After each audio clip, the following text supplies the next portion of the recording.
I remember distinctly very well that noong napag-usapan yung 200 billion ang bibigay ng Congress, sinabi ko sa Tagalog, although broken, because I really do not know how to talk well. It's a mixture of Visayan and Tagalog in Davao.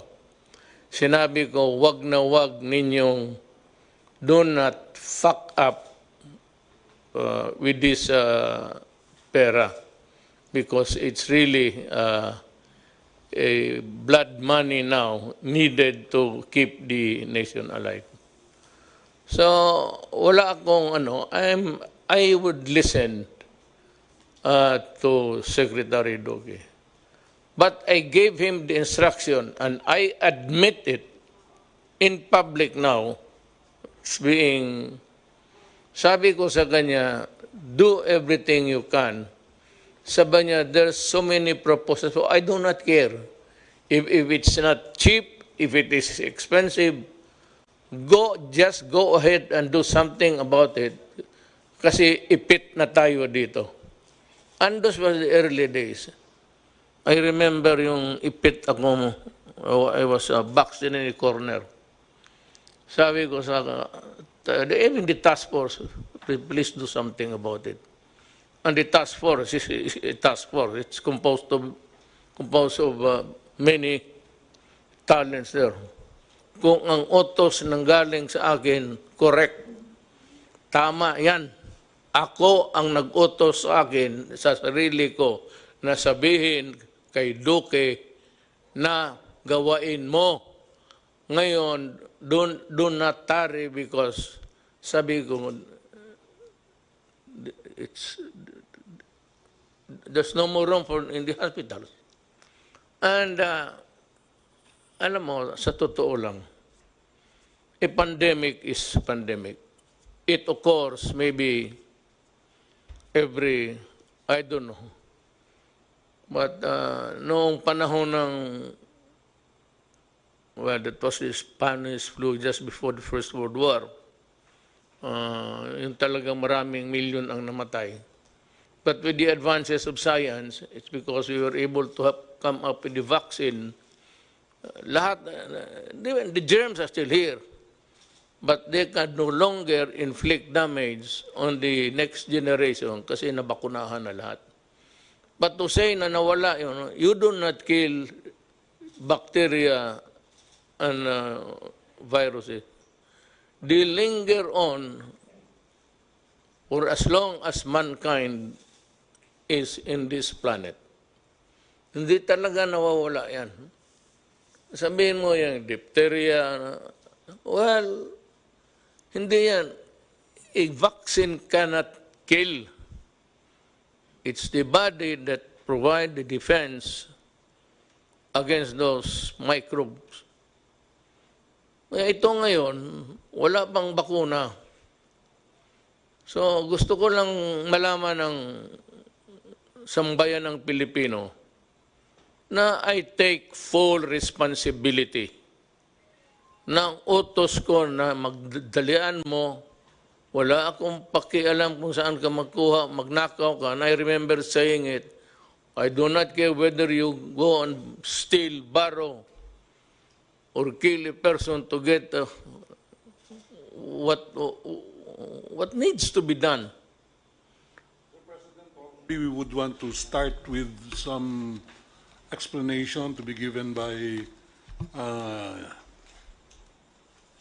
Yusek Lau on the purchase of PPEs and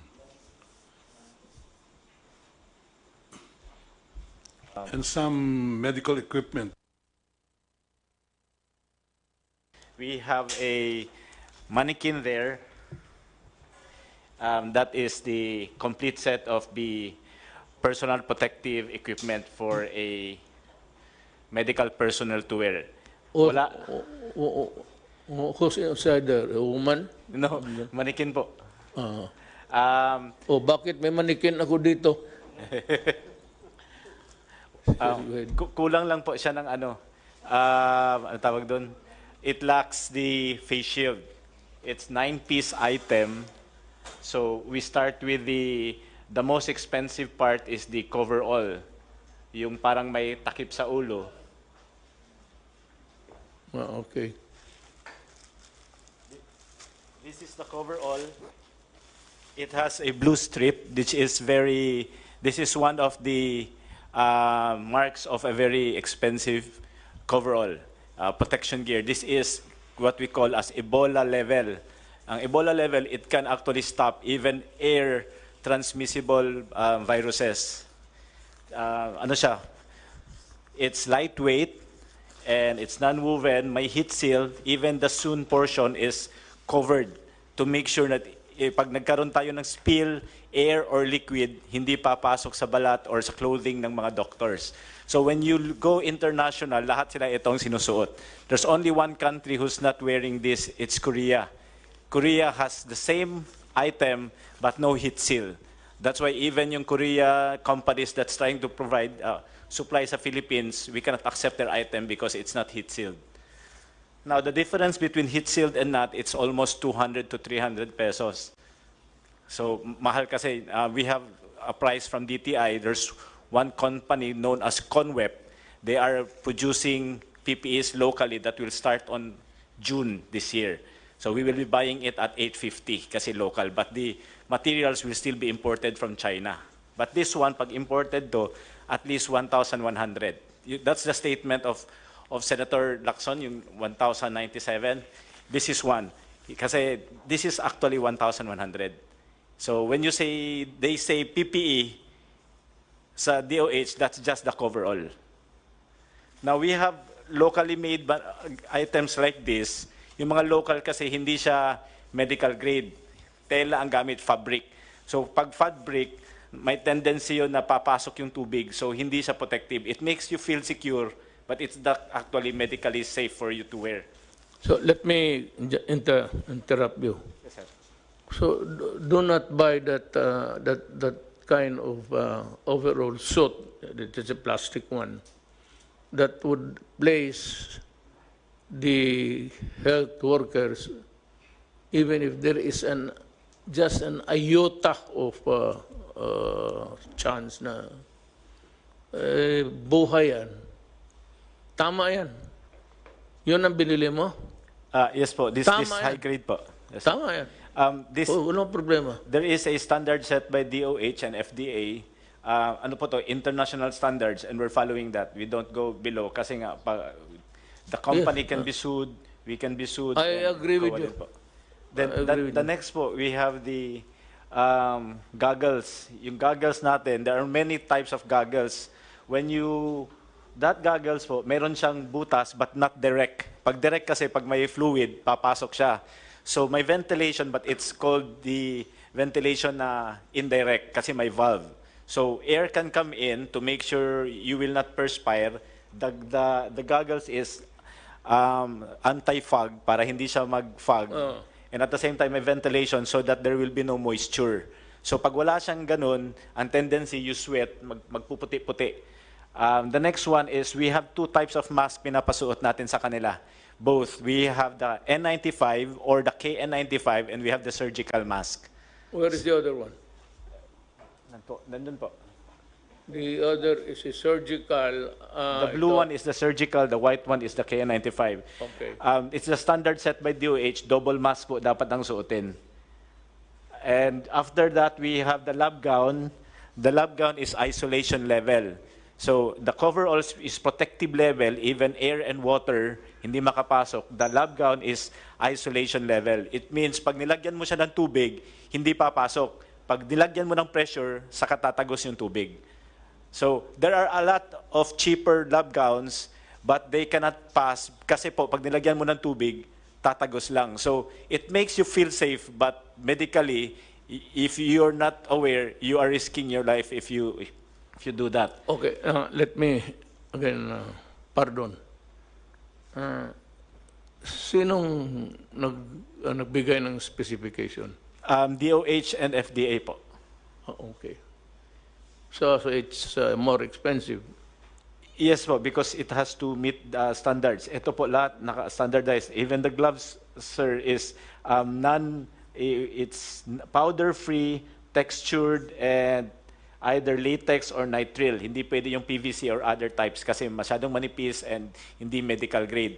And ang advantage po lahat ng sinusuot ng mga doctors natin, kahit yung head cover and shoe cover, it does not promote growth of viruses and bacteria, which is very important. Kaya hindi po pwede yung reusable. May binibenta mga reusable sa market. They offer it to us, we send it to DOH. Ang risk kasi pag reusable, pag hindi siya maayos, pwede ka mag-contaminate. That's the explanation to us given by DOH. So it's high risk. Again, I interrupt you. Do not ever do that. Yes, sir. You just throw it away. Yes, sir. If you place a person in jeopardy, he is working, lalo na yung mga doktor, they're fighting for life. Tapon mo na yan. That's the reason why we're spending money. And we will spend money. I said we can always sell everything that we have. Tapon na ninyo yung, kasi I read. Yes, sir. So sa kanila, yung sabulo, goes into the trash can pagkatapos. Paghubad nila, tapon na sa trash can. I just would like to provide you feedback that the director of UPPGH, Dr. Gap de Gaspi, had expressed to me that they are very, very satisfied with the quality and the level of protection that these PPEs provide their doctors. Kaya yung infection rate daw nila bumaba, Mr. President. So that is the same is true for all of our other hospitals who are now using this personal protective equipment. That's why I'd like to thank USEC Lloyd Lau for really ensuring that our healthcare workers, doctors and nurses are fully protected using the level 4 PPEs as we have specified. Pag panahong ito, medyo some say na nag-flat na tayo. But ang problema, the number of cases is going high, some 14319, 14,319. Sabagay, the only good thing there going in our favor was that the recovery rate is very high. 3,323. Ang death, 5 lang. Bago. Total active cases, 10,000 lang. Ano ba talaga itong? Are we on the second, third, fourth, or fifth wave? Or no wave at all? Mr. President, we're actually on the first major wave, major po, of sustained community transmission. Yung pong nabanggit ko na second wave and my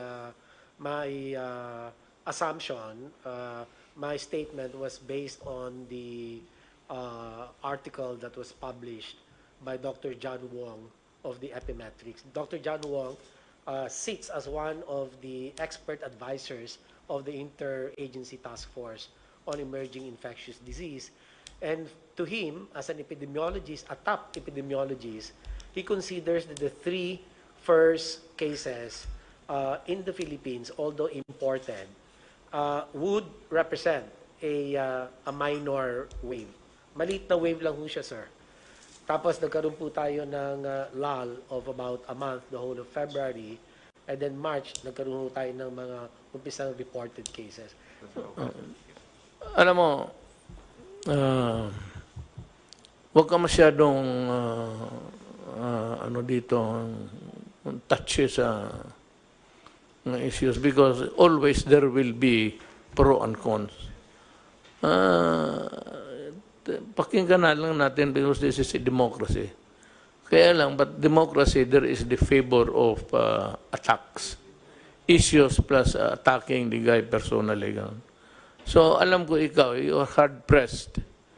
And I know your situation.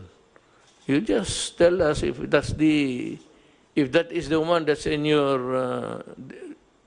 the gray matter between your ears. Eh, di sabihin mo, ano, ayaw ninyo maniwala, bahala kayo, basta ito yung akin. So maybe you should adopt that kind of attitude. So be it. If I committed the wrong, as long as there is no malice there, kaya ito ng expensive.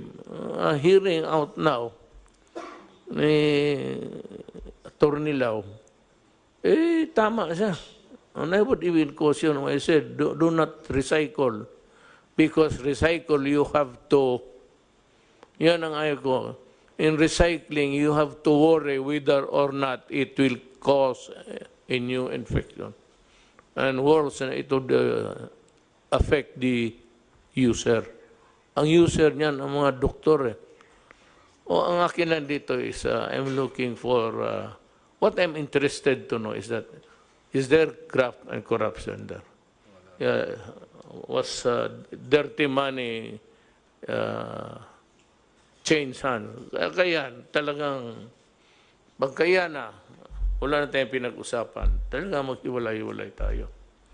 Pero kung sabi ka lang, nagkamali ka, as it is, yung sabi mahal-mahal ng ano, ito nga panahon ng, I said, at the height of the contagion, wala naman akong narinig putang na gustong tumulong. Ngayon sa tayo, sabi, umaabot sa akin, meron dito, meron doon. So, sabi ko, papunta, si Bong, papuntahin mo sila dito at dalhin nila yung produkto. Kaya para tawagin natin ibigay natin sa Interagency Task Force. Wala naman. Let me ask you this very crucial question. I just want to be satisfied, really. Ano itong sinasabi nilang mas mura doon at itong na mag-asawang spouses ko are the dealers of itong yung nabili ninyo at mahal? Oh, is there really a price difference there or haka-haka lang nila yan? I do not know these two personalities. Ito pong ko. Somebody might know about this couple. Perhaps, I don't know if Yusek Lloyd. Ito yung nagpabili. Ahente. Yes, Mr. President, they have offered to sell. They are owners of, I think, Omnibus. The company is known as Omnibus. They are A manufacturing company. no, they are the exclusive distributor of Sansure in the trading. Philippines.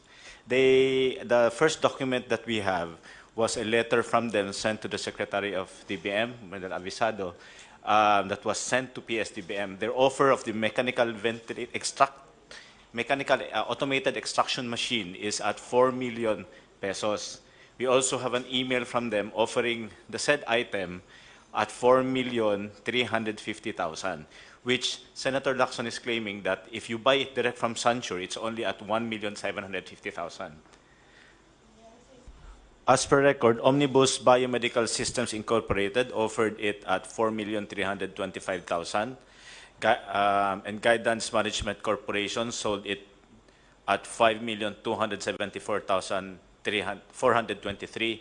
Filanaserve Incorporated at 7,740,000. These are all domestic corporations selling Sansure equipment in the Philippines. However, during the bid, they did not win because a foreign corporation from Hong Kong-based, which is also an exclusive distributor of Sansure in Hong Kong, sold it to us, yung mga kits. So, natalo po sila sa bidding, kaya hindi sila nanalo. But they are complaining, why are we not respecting their exclusive distributorship? I think it was correct that it reached Sansure Corporation because we were discussing with Ambassador Wang through the Chief of Protocol, Robert Borge, complaining about these issues. The officers from Sansure actually went to the Philippines. I met them last Friday and also yesterday. We met them over lunch at DBM, And we personally requested that if they sell directly to the Philippines, and they're willing to forego of Omnibus, because they were actually negotiating that since they have relationship with Omnibus, can they use it as distributor, and they are willing to reduce the price. I think Omnibus is willing to reduce the price. But I made a statement, categorical express statement, that we are no longer willing to discuss with Sansure if they go through Omnibus, because they were given a chance before when the government really needed it, and they gave us a very high price and threw the ball to us that you can only deal with us because we're the exclusive distributor in the Philippines.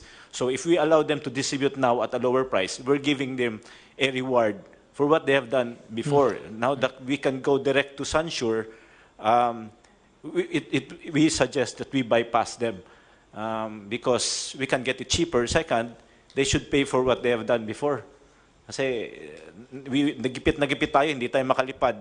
Kasi meron tayong mga restrictions and all. They're the only ones who are connected to Sansure, and they're selling it at least not less than double the price.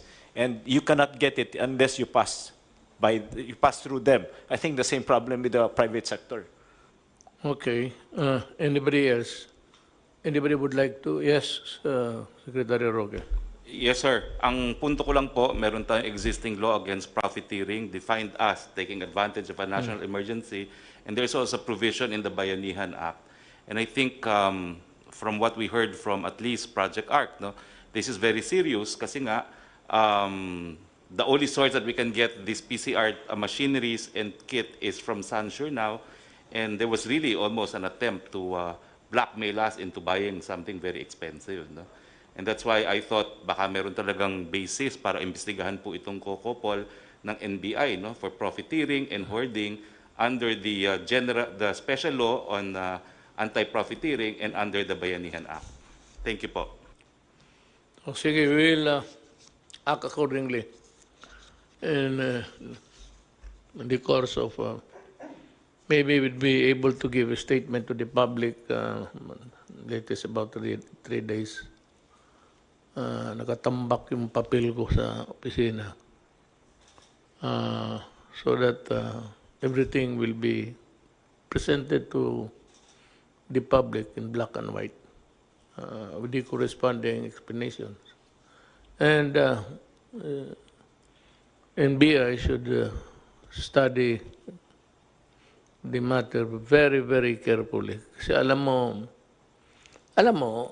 itong mga putang inang negosyanteng to, whether it's really an issue of humanity and the greed, yung hoarding na you cannot, it's part of the business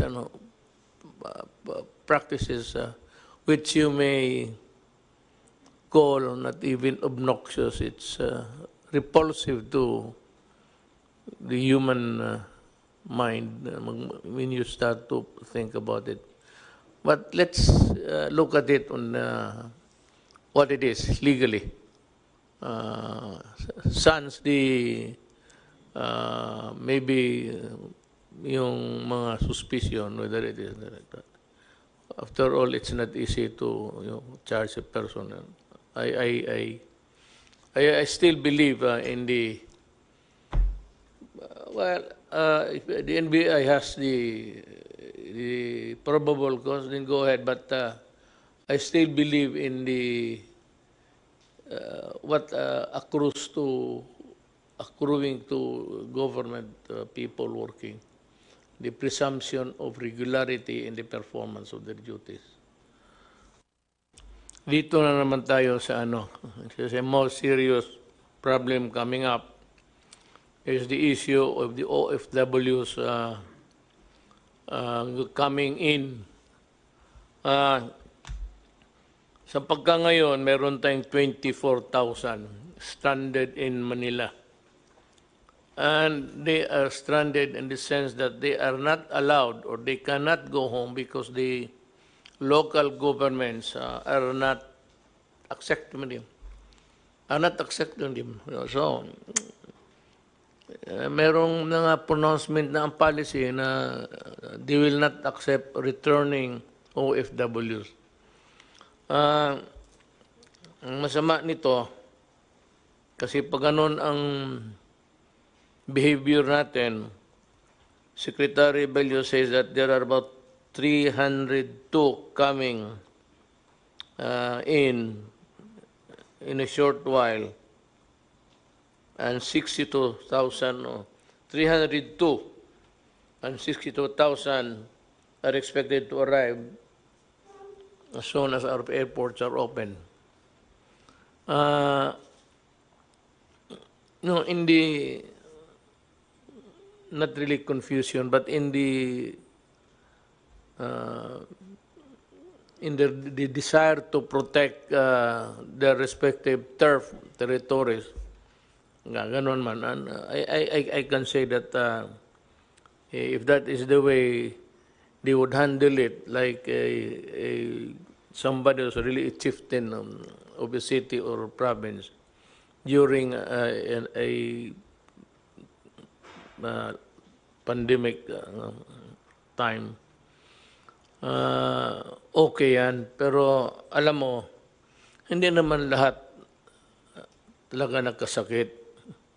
And it is very cruel actually to deny them to go home.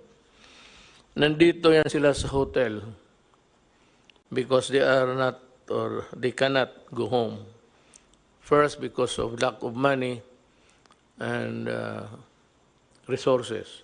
So I have instructed, was it last night,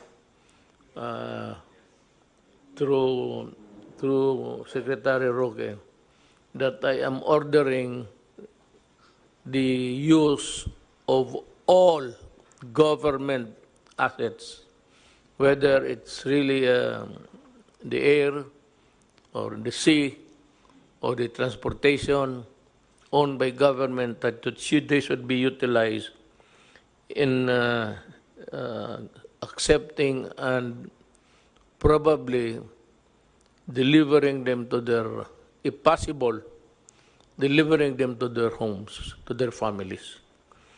Na itong coming na 302 it's a big worry. Now, yung 62 na dadating shortly, pag hindi ninyo tinanggap yan, magkagulo tayo ang Pilipinas. Now, let me be very clear. Let me talk about legality para wala tayong sakit ng loob. Nobody but nobody can really stifle the right of whether he is traveling and working outside and coming in, going home. Nagkaroon lang itong temporary an aberration in the movement of people because of the COVID. Ito ang sasabihin ko sa lahat. I said nobody but nobody. And only the national government can impose restrictions on travels because it is the only agency who can declare that there is an emergency of national interest. The issue is national interest. And that power of declaration is not shared by anybody. It's the national government. Ngayon, may mga syudad na ayaw nilang tanggapin. You know, I'm ordering you to accept them, open the gates of your territories and allow the people and allow the Filipino to travel wherever they want. Yung sequestration ng tao o lockdown should dovetail the national policy. Or better still, as not to confuse the people, you are not allowed to unilaterally declare na ganito, you are closing the entry, the egress and ingress ng tao. Mahirap yan. Magkagulo tayo, kanya-kanya kayong... So, if you want a measure to be implemented in your local government unit, ask permission from the task force. Because, alam mo, it involves many issues. One, in the name of humanity. Two, is the constitutional right. And ito yung pinakamabigat. It is the constitutional right of people to go home, to travel and go home. Do not impede it. Do not obstruct the movement of people because you run the risk of getting sued criminally. Ang agency, because it is the national government who declared there is a national emergency involving a pandemic, an issue of health, that power cannot be shared by anybody else. If you want, as an adjunct of government, maghingi ka ng permiso sa task force. They are the better position really to assess. Kawawa itong 24, so I'm ordering, kasali na yung pera sa, kung may naiwan pa, sa 200 million, gastusin rin ninyo yon para sa pag-uwi ng tao. Because the reason why they are here is connected with the issue of COVID. Nagsiuwian ito, diniport, kasi nga may pandemic involving the entire planet Earth. So the reason why they are deported or forced to go home is because of, well, maybe so as not to have a contagion involving a lot of, in numbers. So, to contain it, ito yung mga ating mga kababayan, pinapauwi. Tanggapin natin sila. Sir, yung pong order ninyo na 24,000 OFWs, lahat po yan ay na-test natin using PCR at lahat po yan ay negative. Kung sakali lang po na may makakalusot na nawala yung kanyang result at siya ay dumating sa LGU ng walang papeles, ang advice po natin sa LGU, tanggapin ninyo at ilagay ninyo sa quarantine hanggang dumating yung kanyang result. Sapagkat yung pong 24,000 po yan ay tested negative po sa PCR. Yeah. Doubly, more reason really for not refusing to accept them. Kawawa naman. Alam mo, yung ladies and gentlemen, if you're listening, Pilipino to, kababayan natin. Tanggapin ninyo and provide for sequestration houses if you want. Yung doon sila i-quarantine. Pero hati-hati tayo sa problema. Total, hindi naman kami nagkulang. Whatever you need, we provide. It's just a matter of time. You cannot service the entire 110 million Filipinos at once. That's why I think it's ignorance only on the part of the LGUs. They don't understand, you know. So I think tama ho yung sinabi niyo, we should lecture to them. We should have seminars. I'm willing to give it even via Zoom, di ba? We're doing this anyway for LGUs. We can do it for them. We have to educate them. Mr. President, 4,000 will be home to their own provinces by Thursday. But it behooves upon the DILG to really see to it that everybody is delivered and returned to their homes, sa pamilya nila. Nung panahon ng good time, we were experiencing the benefits of the dollar. It formed a big part of our GDP. GDP is simply income. Ang ibig sabihin ng GDP is income.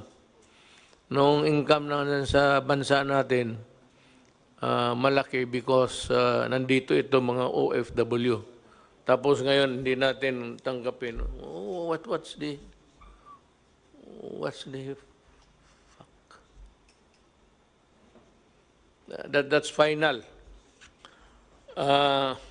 Mga mahal kong kababayan, ang gobyerno may proseso na pag-modified quarantine, may mga lugar, pati may mga tao na exempted na sila, so they can work. Gaya ng construction, malayo naman sila, hindi man dikit-dikit yan, pero dahan-dahan yan. Pero ito lang ang pakiusap ko. As I said before, kayong maglabasa na, baski na hindi nga kayo pinapayagan, lumalabas na kayo eh. Hindi ko naman kayo madampot, pati yung mga bata ninyo kung isalin ninyo. But ito ilagay ninyo sa ulo talaga ninyo, ha? Sa conscious mind ninyo palagi. Ang COVID ho, nandito pa. And yung pagpalabas ng mga tao, hindi ibig sabihin na tapos na ang COVID. Nandito pa rin. So, kung gusto mong lumabas ngayon, sa ngayon, wala pang medisina, walang vaccine, at your own risk yan. Kung maglabas ka, sabihin mo, wala mang mangyari, magandang antibody ko, gano'n, okay. Pero pagdating sa panahon, at nagdelirium ka na, at ginamit na yung ventilator, yung ventilator is the last chapter sa ospital. May lagnat ka, tapos may oxygen. Pero pag ginamit na yung ventilator na yan, ibig sabihin yan, yun na yung maskara mo papuntang langit o saan. Bantay kayo dyan. Do not be reckless. That's the word. Huwag kayong masyadong pabaya na basta sinabi ko sa inyo, alcohol, hugas kamay, mask. Maglabas kayo, take all precautions para walang sisihan. Gamit ka ng mask, gamit ka. Pag tinamaan ka pa rin, papanahon mo na. At saka, if you are not allowed to go out, especially yung bata, pero malapit na. I think by the grace of God, we will have the vaccine before the end of the year. So mag-asa na lang tayo sa mga marunong at saka mayaman na mga bayan.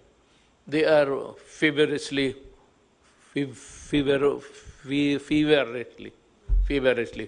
working on it.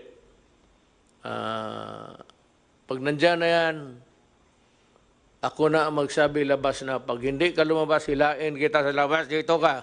Sige, pasyal lang kayo. Kaya may bakuna na yan. Bakuna muna dahil tapos bahala na. But without the vaccine, it's really danger. It spells disaster. So, mask, hugas kamay. Mga bata, wag muna. Yung opening ng classes, that's a very... I will not allow the opening of classes na magdikit-dikit yung mga bata. No? Bahala na hindi na makatapos. For this generation, wala na matapos na doktor pati engineer.